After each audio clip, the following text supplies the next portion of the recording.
Well, kia ora, and welcome to Cathrine Dyer, our climate correspondent, for another week of news about the climate and the weather and the combination of the two. Cathrine, the huge event, lots of coverage, extraordinary pictures, has been Hurricane Helene in the east coast, the sort of Appalachians of America. I mean, it's pretty bad on the coast, but there were some extraordinary things that happened in the center, in the mountains, if you like, the Smokies of the United States.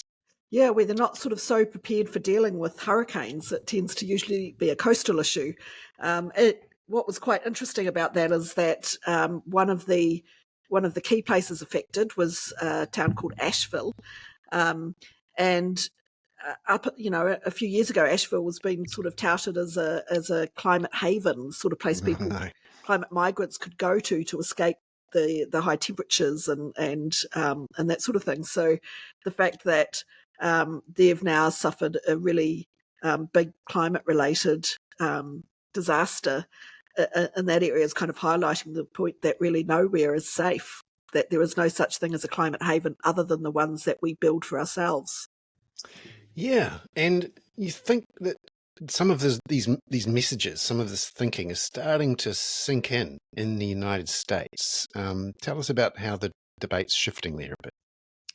Yeah, well, I mean, I was quite pleased to see in most of the material that I was reading that there in the media that they were connecting it to climate change and talking about the role that climate change played in creating bigger storms that have more precipitation in them, and the role that flooding plays, particularly as a climate risk, that it's a particularly damaging thing that you get with the flooding. So it doesn't have to be right on the coast with the high winds from hurricanes, further inland where you have these huge amounts of water creating flooding is really very damaging and is one of the highest cost climate risks out there. So, I think there's definitely a developing understanding of some of the risks that have been faced, and also the fact that these things are accelerating in the future, like what we're seeing now. We're going to get more bigger events like this going forward. So you can add that to the list of things like fire and drought. Flooding is the one that this year seems to be making a big mark.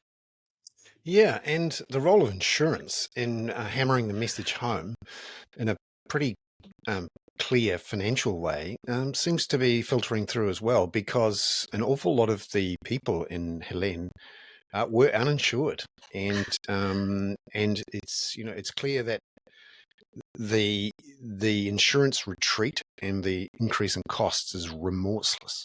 Yeah, well, most flooding risk in the US nowadays is underwritten by the federal government. So there's a federal government flood insurance program.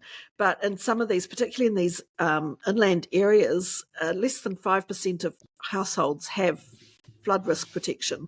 And so, the people that have, most of the people probably that have lost their homes in this event are uninsured.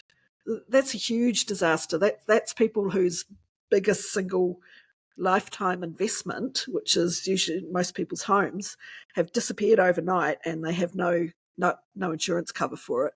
That's that also highlights the state of the insurance industry in the US and some of the problems that they're facing going forward, because they're also saying that even that the federal flood protection program is relying on old flooding maps that are underestimating the size of the risk, and that could come due as a huge bill for all taxpayers in the future. And it also means that those insurance costs that people are already struggling to get are going to go up 2 or 3 times or even more over in the next few years. And it's not just the United States. We know that within 20 years, a good chunk of New Zealand's climate-affected coasts and flood-prone areas will see, if not full withdrawal, then certainly massive changes in the way they're covered by insurers. Yeah, I linked to a study that was done here in Aotearoa in 2020. The lead author was Belinda Story, and they looked at predictions around insurance retreat from flood-prone coastal properties in Aotearoa's 4 main coastal cities, and they're predicting a full insurance withdrawal. They said within 20 to 25 years, but that study is already 4 years old, so more like 20 years. But even before that time, there's likely to be partial retreats, within the current decade, and I think that a lot of people in Auckland will be experiencing that already from the anniversary day floods and Cyclone Gabrielle, where the Auckland City Council is now coming out with more 2 years later to say some of those houses shouldn't be fixed or rebuilt on that land. And the minute they make that kind of announcement, your insurance cover disappears. And that can trigger mortgage defaults. So yeah, no, and it's so important in New Zealand because we are so overloaded with property as our main source of saving. And for a lot of people, it's not just a financial disaster for one couple or one. It's multiple generations, because that's the way that we transfer wealth I feel in like, New Zealand. yeah, people are really slowly waking up to this, like one household at a time as they become affected by it. But people need to more generally get a better understanding of, where they're situated, where their house is situated, what the risks are, what sort of insurance cover they have, whether they are likely to keep it for the duration of their mortgage. Because that's the other thing that can happen is your mortgage might be 30 years long, but if you lose your insurance cover at some point in there, the next time you go to renew your mortgage, the bank's going to be going, yeah, we maybe don't want to. Yes, it really escalates and comes forward much faster than you'd expect. Yep. Um, It can happen and well ahead of any actual flood that takes out your property. It just needs to be a declared risk in your area. It might appear on new flooding maps. People really need to keep an eye on what's in LIM reports and stay ahead of what to expect going forward from bigger events. That's right. Just looking now at what's happening with the fossil fuel industry's attempts to delay and deflect action on climate. An interesting report out of The Guardian showing how fossil fuel lobbyists have gotten involved in these new laws that are really tough to essentially put climate protesters in prison.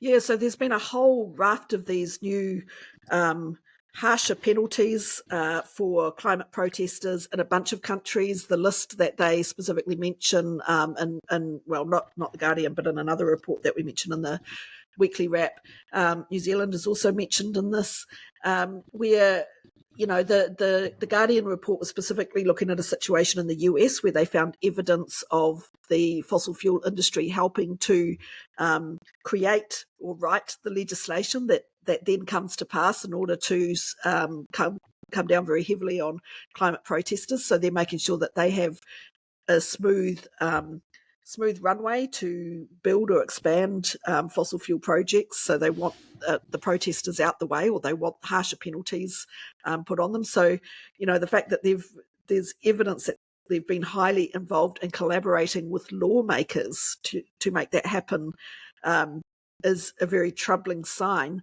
But also the fact that those sorts of laws are being made in all of these Western democratic countries where, they talk about individual rights and freedoms and preach about it to other countries, but we're busy trying to remove those freedoms from climate protesters.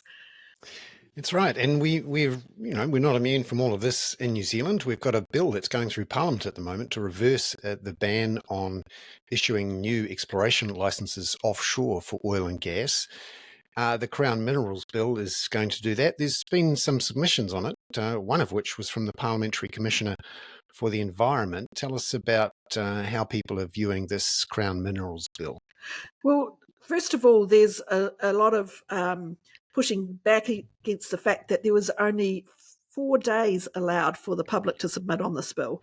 And so that right there kind of suggests that the government wants to avoid dealing with climate protesters itself by not giving them time to organise, to do anything or to say anything or to even have significant submissions put forward on the bill. So there have been people who have made submissions who have subsequently made them public, and a couple of ones that are particularly well worth looking at is the Parliamentary Commissioner for the Environment submission, which identifies the bill as essentially political in nature. So they take a bit of care around what they're actually saying about the politics of it, because they're supposed to be a non-partisan body. But they are pointing to things like the lack of time, the 4 days to make submissions, the lack of proper analysis that's been done and released for people to look at in terms of impact analysis.